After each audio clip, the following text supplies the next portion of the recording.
যারা যাবেন আর কি তাদের উদ্দেশ্যে বলতেছি, তো আপনাদেরকে নেওয়া হবে। আর যারা আমার দর্শক ভাইয়েরা আপুরা যারা আমার গেস্টেরা আছেন, তো আপনারা অবশ্যই কিন্তু আমাকে যদি ভালোবেসে থাকেন বা আমার অভিনয় যদি আপনাদের পছন্দ হয়, আমার ডান্স যদি পছন্দ হয়, তো অবশ্যই আমাকে দেখার জন্য আপনারা আসবেন। ময়মনসিংহ বিরিসিরি বলে, তো বর্ডারের কাছে একদম একটা পাহাড় আছে, পাহাড়ের পাশেই প্যান্ডেল, ওই বর্ডারের ওই সাইডে ইন্ডিয়া।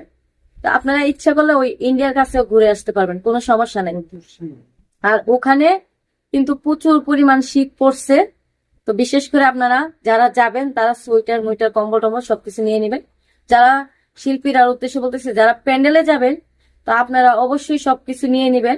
আপনারা তো জানেন বেডিং পাত্র, আপনারা সবকিছু নিয়ে নেবেন। আর যাদের বেডিং নাই, মূলত যাদের একদম নাই, দূরের রাস্তা আনতে পারেন নাই, তো তাদের জন্য কমিটিরা বেডিং দিবে, সমস্যা নেই। আর আমার দলটা মূলত নতুন করেছি তো,